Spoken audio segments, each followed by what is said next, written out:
natin that good journalism on campus teaches more than writing. Ang tinuturo ng campus journalism is responsibility, integrity, and courage.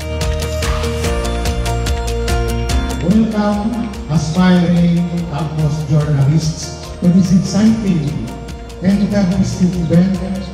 You are here because you possess the curiosity.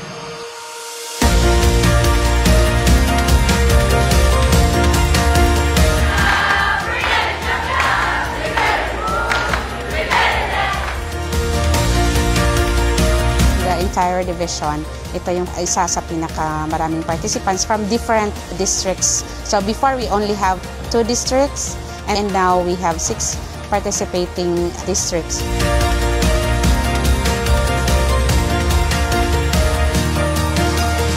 At least ma-enhance ang not just the writing skills sa mga bata, but also ang ilahang confidence in joining sa mga big events. Isa pa jud na mas important is that ma-update sila sa mga current events nato.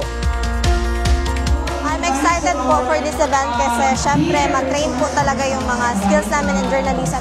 For me, yung favorite na sports ko talaga na i-write is volleyball. And kung mag-write na po ng sports, challenging po talaga kasi madami po talagang sports team go. We really have to do good dahil sa larangan ng buhay, kailangan yun. Kung ano man ang ginagawa nila, mapa-sports man yan, mapa-journalism man yan, o anumang larangan, they have to bring out the best in them. And we will give them the opportunity to do that. We chose to stand out!